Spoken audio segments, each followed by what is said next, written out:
Greetings. I'm Michael Quinn Patton here with my daughter and business partner, Charmagne Elise Campbell-Patton, and we're going to share with you the book, Eva the Evaluator, which addresses the conundrum of how to explain what an evaluator is.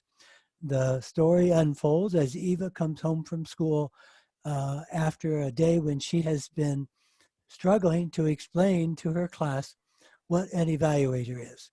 And so here is Eva the Evaluator, written by Roger Miranda, an international evaluator, illustrated by Birgit Stadler.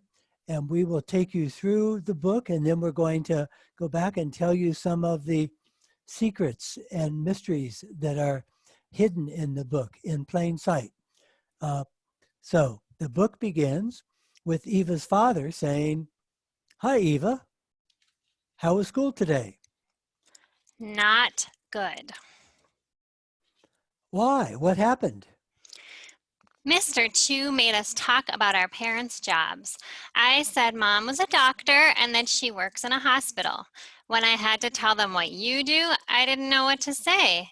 Everybody started laughing at me. I felt terrible. What do you do, Dad?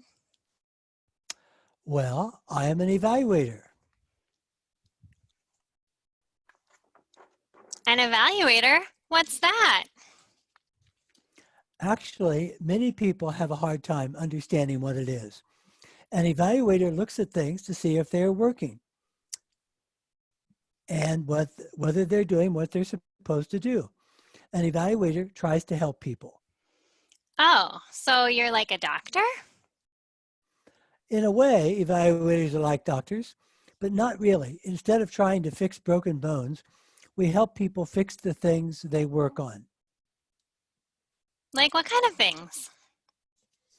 Well, they may be working on a difficult project and need some help in putting pieces together.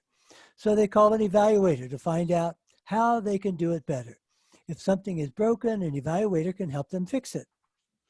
Oh, I see. An evaluator's like a carpenter.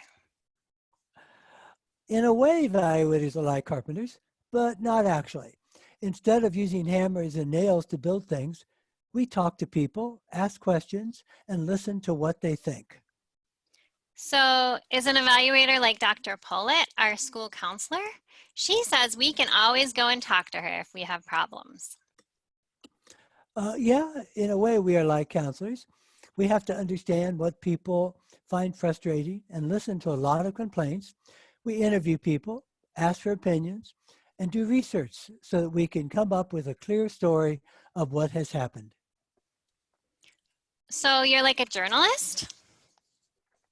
Well, evaluators are a little bit like journalists. Sometimes our work may even be in the news, but we are not reporters. Evaluators have to follow a lot of steps, sometimes even prepare something like an experiment before we are done. Cool. Evaluators are like scientists then. Yeah, in a way we are scientists, but we don't work in a lab or use fancy equipment. But just like scientists, we have to be aware of bad data. What's that? Bad data are things like wrong numbers and information that is not correct. It's like a scientist mixing the wrong chemicals. It's not good. Oh no. Dr. Bad Data sounds like trouble to me. That's right. We always have to be on the lookout for bad data. It can be hiding anywhere and suddenly jump out. Sounds like being an evaluator is dangerous. Not really, but things can get complicated when people try to take advantage of what we do. How? Well, through misuse, for example. Misuse? That's when somebody changes what we say. It can get others in trouble or even hurt them. Misuse sounds like a very sneaky lady. Well, misuse is certainly not good. Evaluators must always be ready and make sure to stop misuse and bad data. Now I get it. Evaluators are like superheroes. Oh, not quite, but it's nice to be appreciated. Evaluation is hard work, especially when there are lots of numbers and formulas to go over. So evaluators are like math teachers? Evaluators often use numbers like math teachers do. Actually, evaluation comes from the word value, meaning we have to find out what something is worth and determine its merit. To do that, evaluators have to make judgments. So evaluators are judges? In a way we are, but we don't judge people or send anybody to jail. We gather a lot of clues by asking questions, reading and looking for evidence. That helps us find out what's going on. So you're like a detective? I am like a detective, but slightly different. I do try to solve things, but I also make suggestions based on what I've discovered. Evaluators help others by giving them information they need. This means evaluators have to look all over the place in order to find answers. Wow, so you're an explorer. That's right. In some ways, evaluators are like explorers. Not only do we explore ideas and how things work, we get to travel all over the world sometimes. I have been in the jungles of South America, sailed down great rivers in Africa, and even seen mysterious temples in Asia. Sounds like an adventure. Oh, yeah, being an evaluator can be an adventure. Evaluators play different roles, switching from a scientist to a counselor to a judge and so on. Do you now understand what an evaluator is, Eva? Yes, I think I do. I want to be an evaluator too. Really? What would you like to evaluate then? This cake you made. The end. So that's Eva the Evaluator. The book is available online. If you do a search for Eva the Evaluator, it's available for just $12. I give this book to all my new clients in evaluation so that we can have a discussion about what evaluation is. It's a fun and humorous way to talk about the challenges of discovering what evaluation is. And when you look closely at the book, there are some inside information that we're going to just spend a little bit of time sharing with you. So if we go back to the cover of the book, you'll see that on the back wall are some wanted posters behind Eva. The one on your left says wanted, R.E. Soltz, or results. And in the middle it says wanted, Fin Ding, or findings. And on the right it says wanted, indicators, or indicators. And so things like that appear throughout the book. If we go, for example, to, well, let's go to the first kitchen scene.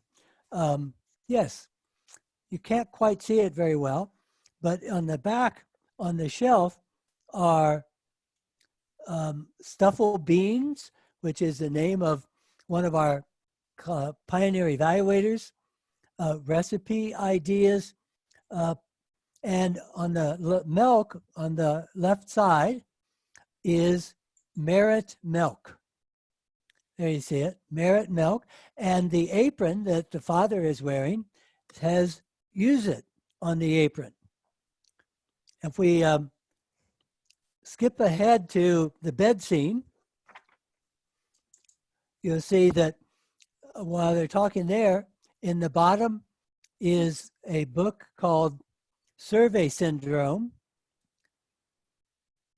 And on the bedside is Tyler Naw, which is the name of Tyler was one of the early measurement people.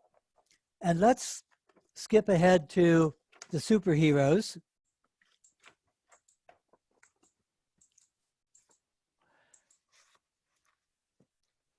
So Captain Summative here, Super Summative, is a caricature of one of our great thought leaders, Michael Scriven.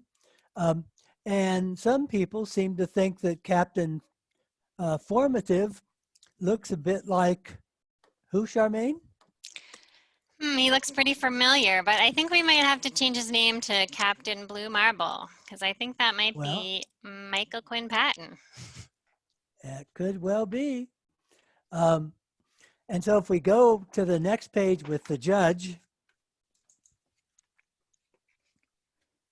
Oh, one more. One more over. There.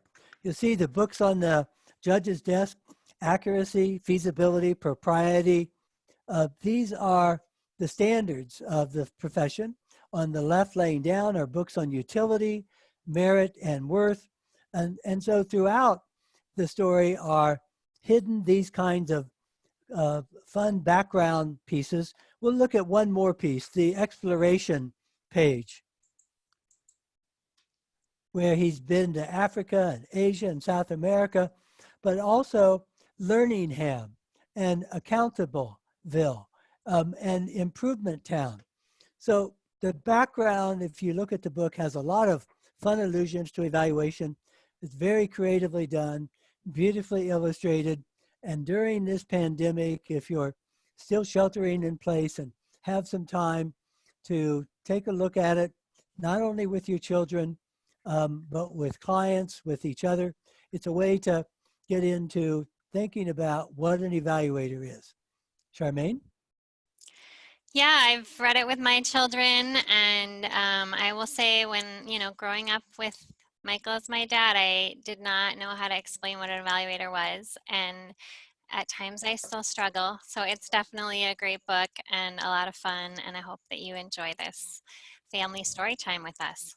Take care, everyone. Thank you. Take Bye-bye. care. Stay strong. Bye-bye.